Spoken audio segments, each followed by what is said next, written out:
ಹೆಚ್ಚಿನ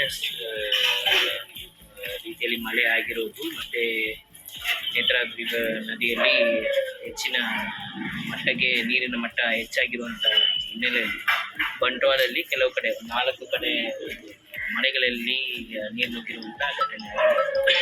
ಇಲ್ಲಿ ಈ ಒಂದು ಜಾಗದಿಂದನೂ ಒಂದು 7-8 ಮನೆಗಳಿಂದ ಜನ ಕೂಡ ಸ್ಥಳಾಂತರ ಮಾಡಿ ನಮ್ಮ ಕಾಲೇಜಲ್ಲೂ ಒಂದು ರಾತ್ರಿ ವಾಸ ಆಗಿದ್ದಾರೆ. ಈಗ ನೀರು ಇಳಿದಿದೆ ಇಮಿಡಿಯೇಟ್ಲಿ, ಬಟ್ ಅದಕ್ಕೆ ಇದು 5 ವರ್ಷ ಹಿಂದೆ ಇಲ್ಲಿ ನೆರೆ ಬಂದಿರೋದ್ರಲ್ಲಿ ಮತ್ತು ಇಲ್ಲಿ ತೋಡಿರೋದ್ರಿಂದ ಅದರಲ್ಲಿ ನೀರು ಉಕ್ಕಿದ್ದಾಗ ಇಲ್ಲಿ ನೀರು ಬರುವಂಥ ಇದು ಕ್ರಮೇಣ ಆಗ್ತದೆ ಅನ್ನುವಂಥದ್ದನ್ನು, ಮತ್ತು ಇಲ್ಲಿ ಏನು ಸಣ್ಣ ಮನೆಗಳು, ಮಣ್ಣಿನ ಗೋಡೆ ಮನೆಗಳು ಏನಾದಿದ್ದರೆ ಅದಕ್ಕೆ ಸುರಕ್ಷಿತವಾಗಿ ಇದು ಮಾಡೋದಕ್ಕೆ ವ್ಯವಸ್ಥೆಯನ್ನು ಮಾಡಲಿಕ್ಕೆ ಸೂಚನೆ ಕೊಟ್ಟಿದ್ದಾರೆ. ಮತ್ತು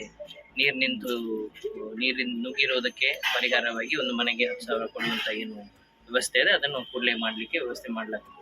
ಮತ್ತು CMC ಅವರಿಗೂ ನಾವು ಡಿರೆಕ್ಷನ್ಸ್ ಕೊಟ್ಟಿದ್ದೇವೆ.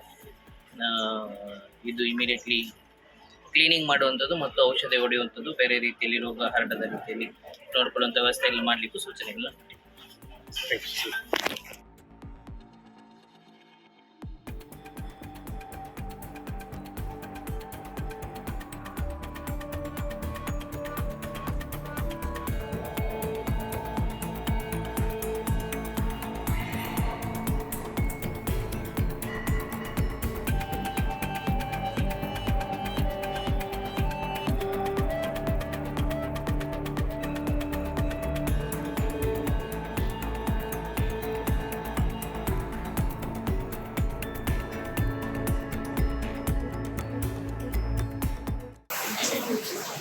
ಹಲವಾರು ಕಡೆ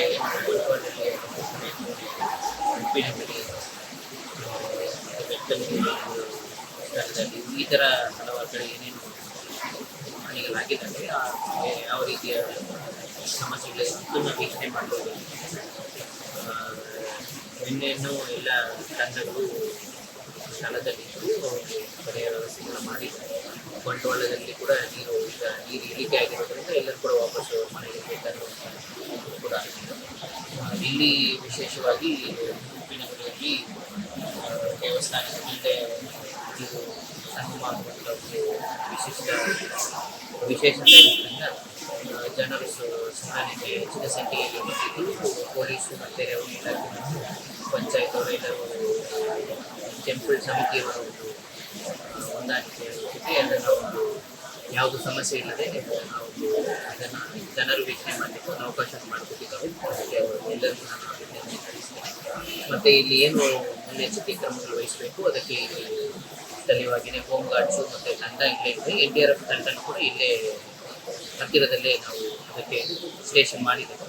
so we are prepared. But ಇಲ್ಲಿ ಏನಾದರೂ ಲ್ಯಾಂಡ್ ಸ್ಲೈಡ್ ಆಗುವಂಥದ್ದು ಸಣ್ಣ ಮಟ್ಟದ್ದು, ಬಟ್ ಆದರೆ ರೋಡ್ ಹತ್ತಿರ ಇರುವಂಥ ಲ್ಯಾಂಡ್ ಸ್ಲೈಡ್ ಆಗುವಂಥ ಸ್ಥಳದಿಂದ ಸಹ ವೀಕ್ಷಿಸಬೇಕು.